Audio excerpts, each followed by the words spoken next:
The creature beside Captain Reese Mercer was sleeping. Its vast body, curled like a serpent, gave off low, rhythmic pulses as it breathed. Dozens of eyes, some closed, some twitching in dreams, adorned its scaly head. Even asleep, it looked like a weapon forged in nightmares, and yet Reese sat calmly beside it, running a cloth over his plasma rifle. Across the cave, Lyra, an alien of the Salari people, watched with a mixture of awe and rising panic. "It destroys everything," she said again, voice trembling.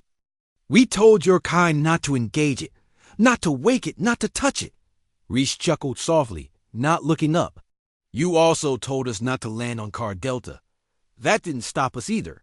Lyra stepped forward, her crystalline skin catching the faint glow of the bioluminescent moss that clung to the cavern walls. "You don't understand what you've brought with you. That thing doesn't lie. It consumes." The beast shifted slightly at her voice, letting out a chuff that stirred the air like a passing storm. Reese glanced at it with something almost like affection. "He saved my life," Reese said. "Dragged me out of a Zenthian trap. Carried me for miles through poison storms and acid sleet. Fed me when my rations failed." "That's not compassion," Lyra whispered. "That's behavior. It mimics what it observes. It learns. And then it perfects." Reese stood slowly, stretching. His military uniform was torn, battered, and stained with alien ichor. "Maybe that's what we all do. You think humans didn't. Start with fire and stone and end with orbital railguns. We learn. We adapt. We perfect."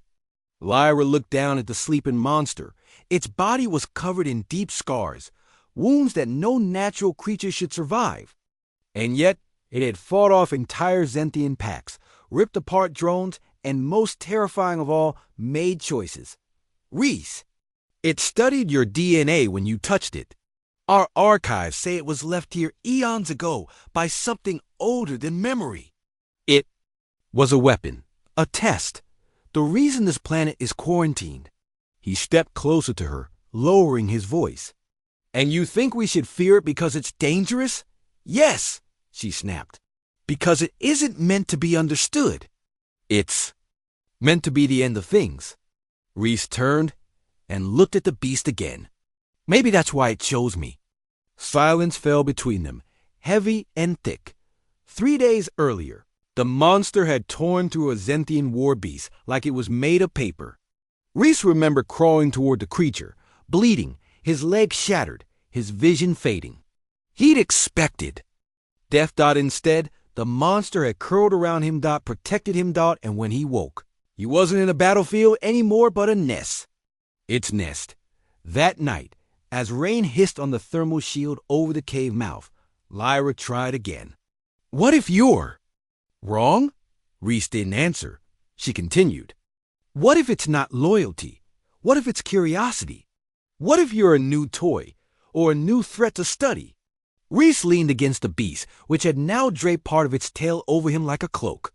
"We've had worse house guests." Suddenly, the beast stirred. Lyra tensed, hand darting to the shard gun at her belt. But the monster didn't lunge, didn't roar. It rose, eyes blinking open one by one, glowing softly. It turned its massive head toward the mouth of the cave and growled low, deep. A warning. Reese rose instantly, weapon in hand. "What is it?" Lyra asked. He didn't answer, because he felt it too. Something wrong outside. Then shadows. Dozens. No -hundreds. Figures. Tall, armored, silent. "Council operatives," Lyra whispered. "Why would they be here?" Reese narrowed his eyes. "Because they want him." The council had always feared the idea of a Death Worlder getting their hands on pre-sapient apex weapons.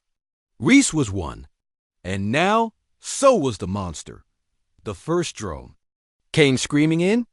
The beast moved faster than sound one lash of its tendrils, and the drone crumpled midair. The next 3 were vaporized by its breath, a green inferno of chemical fire. And Reese? He stood beside it, firing, moving, calling targets. Not controlling it, fighting with it. Lyra ducked behind rock, heart hammering, watching a human and a beast both. Forged in pain, both made for war stand side by side. As death rained down.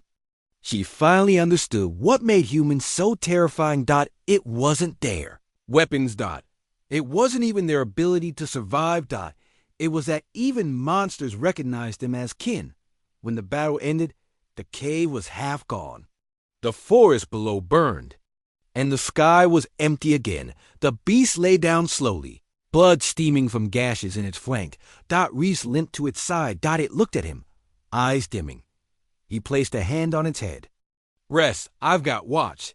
Lyra walked to him, stunned. You fought off a council tactical force with a monster. A thing built to end civilizations. Reese looked at her. "No," he said. "We fought them all together," she swallowed. "What are you going to do now?"